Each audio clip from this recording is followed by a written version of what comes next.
going to talk about that. Look at it. What comes to your mind when you see that? I know what comes to your mind. But it's not just that. It's a prelude to that. That's interesting because it has a meaning.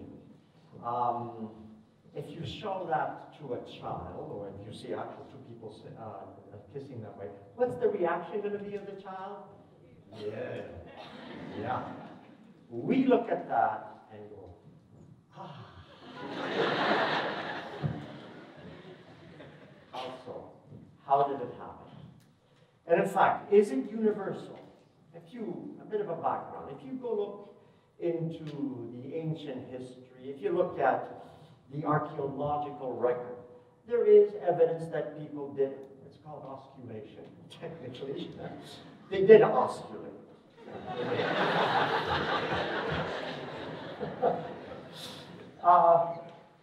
What meaning did it have? You find it in Peruvian vases, which are 2000 BC. You'll find it in the Kama Sutra, guides that show you how to kiss in order to stimulate sexually. There's no mention that I could find. Oh, there is poetry about kissing in Roman, Catullus and so on. It's all over. But nowhere does it say what you thought. Love. How did it come about? And actually, I was discussing romantic movies in class one day. And of course, the topic of kissing comes up. I mentioned it would be as bizarre to go to a romantic movie without a kiss as to go to a Western without a cowboy and a horse. It just there. And a lady at the back said to me, well, an act that is so unhygienic, how does it mean so much to us? And it is unhygienic. You're exchanging saliva. So is it not, I thought to myself, what an interesting question. Is it natural? And there's a lot of data and research in its own science in a way that shows that it changes our brain chemistry, it does things to our hormones, of course it does. Is this universal? No. There are societies that do not practice it at all. And when they see it, they find it revolting. So I thought, this is interesting. Therefore, it doesn't come from our instincts. It doesn't come from our biological paradigm. It's got to come from culture. I had a lot of fun. I had students helping me out. We had a lot of fun going to look for the origin of that. How did that start? With that meaning, not sex, not kissing for greeting. Slavic cultures kiss on the lips, but they're greeting each other. It's not romantic. It's not sexual. Why do we interpret it as sexual? Let me show you the next slide. That's when it started. Not necessarily with those two characters there. This is actually a painting by an 18th century painter named Rubio. It's the subjects of that painting that are crucial here. They are two medieval legendary lovers called Paolo, the man, and Francesca. Of course, this all started in Italy, and I'm Italian. They're kissing, but they are neither husband or wife, nor are they betrothed. And they're doing it in secret. And behind the scene, you can see a man there working with a knife in his hand. That's the real husband. He's Giovanni Malatesta. He happens to be the brother of Paolo. She was married to him because the families decided that she should marry him, as was common in that era. In fact, women in that era had no choice whatsoever who to marry. They were literally sold, bartered in marriage. Well, she said, I'm married. And that's what I mean that the kiss became powerful and dangerous. It was a subversive act. That really got to me when I started to look at this. And do I have proof for this? No. But it started right after this, showing up in poetry. A whole new movement called the Dolce Stile Nuovo, sweet new style. It's all about this kind of secret love affair, love. Women all of a sudden are no more objects to be sold in marriage. They become angels. be revered, to be sought after. Women took command. So you start seeing it in paintings. You start seeing the kiss becomes a protagonist, a star in music. The whole troubadour movement, the troubadours, talked about nothing else but love and kissing. And all of a sudden you get a sequence. First you kiss, and you fall in love, and then you do something else. Don't reverse it. Over. Start it. In fact, that theme of Paolo and Francesca, the legendary first lovers, stories started to proliferate. You've got Guinevere and Lancelot. Oh, Romeo and Juliet, who were fictitious. Who were they? We know the Shakespearean version of Romeo and Juliet, but it goes back to the medieval ages. The idea that we will marry, we will fall in love with each other, and we will kiss and die from a kiss. And we don't care what the consequences are. Oh, how modern. Wouldn't happen before. Let me show you that this became then the topic throughout history of Paolo and Francesca, and you will recognize the sculpture instantly, I think. Recognize it. That's Rodin. And those are Paolo and Francesca. Yes, they're in the nude, but it's not sexual. And that's what the kiss was all about. It was not just sex. It was about, I'm in love. I want to feel you out. I want to unify myself with you. I want to become one and all. How ideal and how nice that this ideal is around, isn't it? Otherwise, we'd be still bartering each other, making trades in marriages. And there are some parts of the world that continue to do that. Next slide. Okay. How do you react to a kiss? How must it have been? I thought to myself, as I was doing this research, how did those first people who make contact under the stars better, looking around to make sure nobody's looking, and what kind of meaning must have had? This is by Magritte, great painter, and they're kissing, and they've got a shroud on.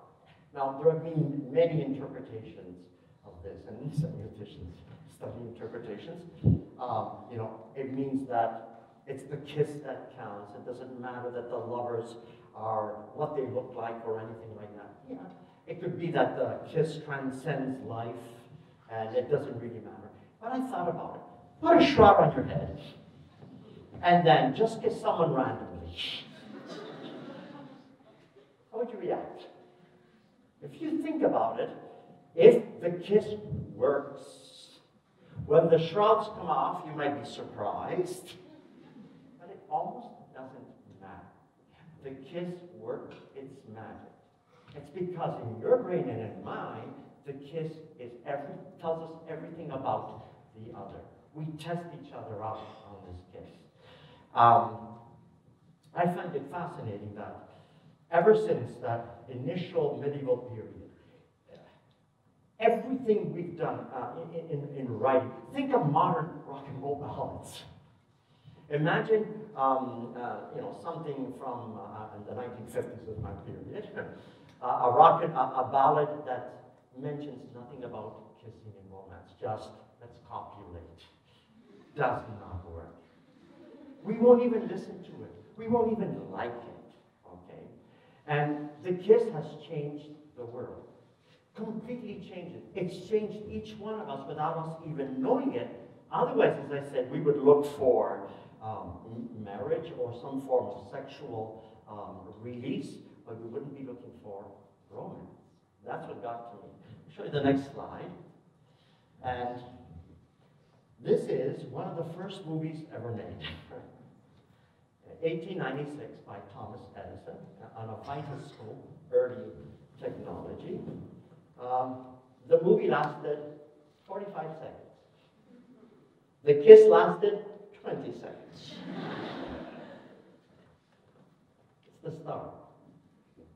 The kiss changed everything when it got to the movies.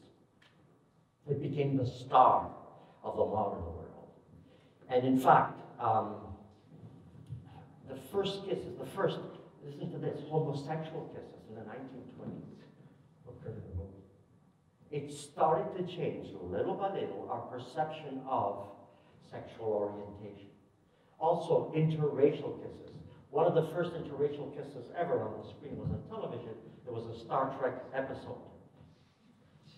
All these images start to accumulate in our brain, and they become part of a cultural memory. And all of a sudden, our attitudes towards others become more tolerant. It's powerful to kiss.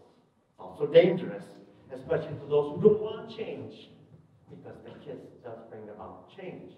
In fact, the movies took over from the troubadours, from the poets, from the painters, from the sculptors, to bring the kiss forward as a star on its own. Let me show you the next one. In fact, this one here is, I would say, emblemizes what we now, today, with our modern brain, see the kiss. Do you recognize it? It's an Eisenstadt photo. It occurred in 1945, August the 14th, right after the war. If you look at it like this, you say, oh, it's lovers who reunite. Oh, it's a husband and wife. The war is over. No. He was a philanderer, a womanizer, looking for anyone to kiss.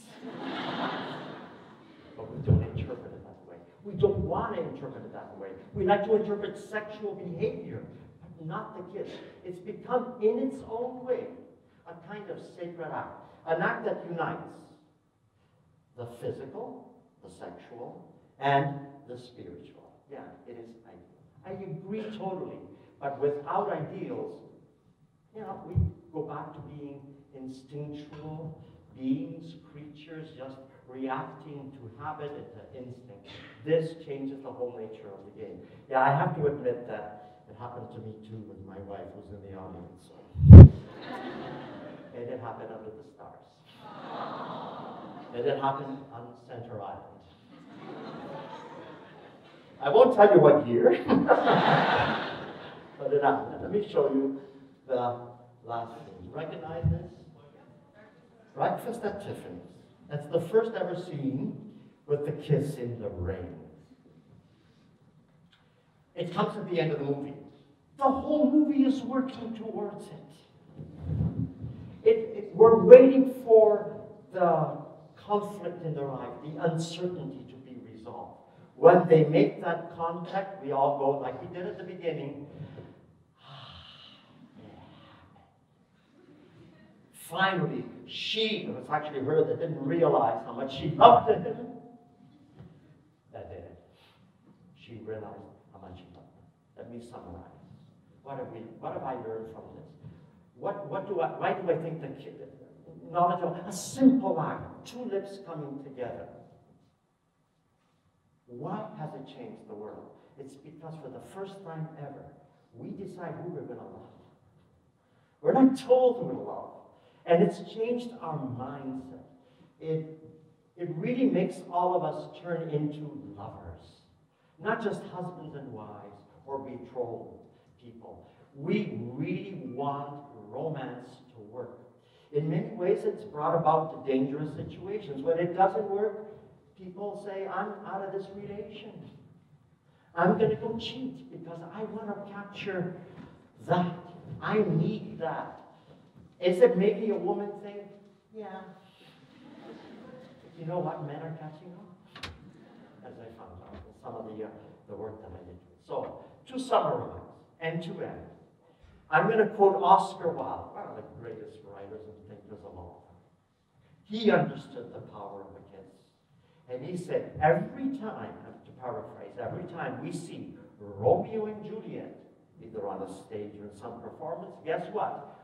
Everyone in the audience becomes a lover. Thanks for listening.